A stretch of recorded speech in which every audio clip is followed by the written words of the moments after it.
Endi jurnalistlar bilan muloqotda mezbonlar jamoasi bosh murabbiyi Mirjalol Qo'shog'ich Qosimov bo'ladilar. Avvalo Qo'shaloq bayramini bilan tabriklaymiz.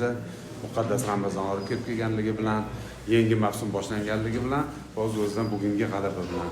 Bugungi uchrashuvga sizni bahoyingiz. Endi baho hali vaqtlik berishga avvalambor assalomu alaykum. Albatta tabrik uchun rahmat. Hammalarni muborak Ramazon oyi bilan qutlayman. Qolaversa fursatdan foydalanib ertaga 8-mart xotin-qizlar bayrami, ayollarning bayrami, onaxonlarni, opa-singillarni, ayollarimizni fursatdan foydalanib jamoamiz nomidan 8-mart bilan tabriklayman. Endi o'yin keladigan bo'lsa, chempionat birinchi o'yini har doim nima deydi, emotsionalniy o'tadi, boshlash qiyin, qanaqadir his-hayajon bo'ladi. Lekin shunga qaramasdan turib, menimcha bugun ikki jamoa ham qo'lidan kelgancha hozirgi kunga jismonan tayyorgarlik kelgan holda juda ham yaxshi o'yin ko'rsatdi. Nimaga shiddatli, tezkor, hujumkor, jangovar o'yin ko'rsatdi va albatta bu yerda bizga ham omad kulib boqdi o'sha gol urganimizda. O'shaning uchun ham xursandman, lekin hali baho berishga hali ancha bor, hali ko'p ishlash kerak. Nimaiki bu birinchi tur. O'shaning uchun shu ikki jamoa ham o'ziga yarasha yaxshi harakatlandi. Marhamat bo'lsin.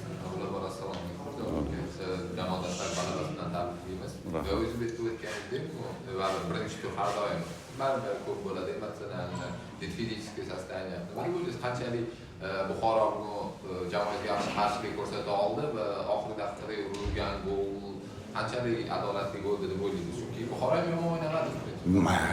Yomon o'ynadi deganim ham yo'q. Birinchidan ikki jamoa ham yaxshi harakat qildi, yaxshi qarshilik ham ko'rsatdi, yaxshi hujumga ham chiqdi. Boshqa tarafdan o'zimiz jamoam ham yomon o'yin ko'rsatgani yo'q. Bugungi kunga kelib, masalanda, endi anu joyda bu masala hali ko'rganim yo'q. Uzoqdan aniq ko'rganim, masalan, o'sha himoyachi operejeniyada o'ynayman deb to'pga yeta olmadi, masalanda.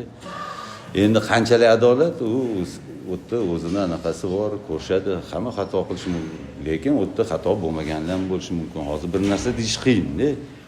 O'shaning uchun ham yutganimizdan xursandman. Savollar bormi yana? Bosim. O'zbekiston 22-25 mavsum boshlandi. Agentlik o'tganiga kumush vitse-chempion sifatida asos tarkib o'zini saqlab qoldi. Legioner va yosh futbolchilarni o'z safiga qo'shib oldi. Umumiy jamoani komplektatsiyasi deymiz, tarkibdan qanchalik umid ko'ryapti va jamoa mavsumdagi maqsadlari qanaqa? Yo'q, maqsad har doim yuqori. Masalan, men aytayman, albatta 11 ga 11 o'ynaymiz, yo'q 15 ga 11 o'ynaymiz. Savol tug'iladi-da. Bu har doim ham avvalambor maydonga chiqqandan keyin muxlislarga talab yuqori qo'yiladi, yigitlarga maksimal darajada harakat qilish. Natija o'zi vaqt soati bilan ko'rsatadi, masalanda. Endi hozir aytayman, murabbiy har doim yaxshi o'yinchilarni ko'rgisi keladi. Shundoq ko'ziga qarasang, gapirmasang ham o'zi tushunadi, masalan. Lekin baribir qanaqadir obnovleniya bo'ladi, komandaga yangi o'yinchilar qo'shiladi, ular vaqt soati bilan ko'rsatadi. Jarohat olganlar bor, masalan. Hozir yechinish xonasida ham aytib o'tdim, tezroq tiklanish kerak. Nimaiki aprelda 6 ta o'yinimiz bor. Bu juda ham shat'iy anaqa kalendar. Mayda 6 ta o'yinimiz bor, chempionat, kuboklar bor, masalan. O'shanga tezroq qo'shilishligini ham aytib o'tdim. Atak hozirgi kunda shu yigitlardan foydalanamiz va istab qolardimki, tezroq jamoaga qo'shilib foydasi keltirish. Shu, boshqa narsa yo'q. Boshqa savollar yo'qmi? Rahmat kattakon. Bormi? Qani oxirgi savol, marhamat. Mirziyoyev aka bugun shu Janubiy Sudandagi futbolchi jamoa safida debyut qildi.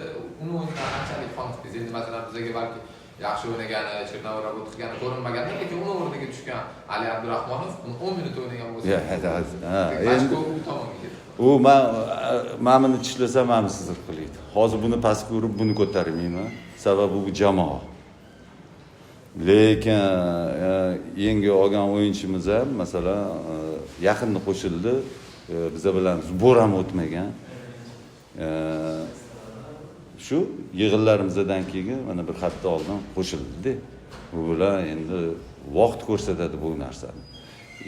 Istab qolardim o'sha aytayapman, har bir olingan o'yinchi maksimal darajada jamoaga foydasi tegish. Shu.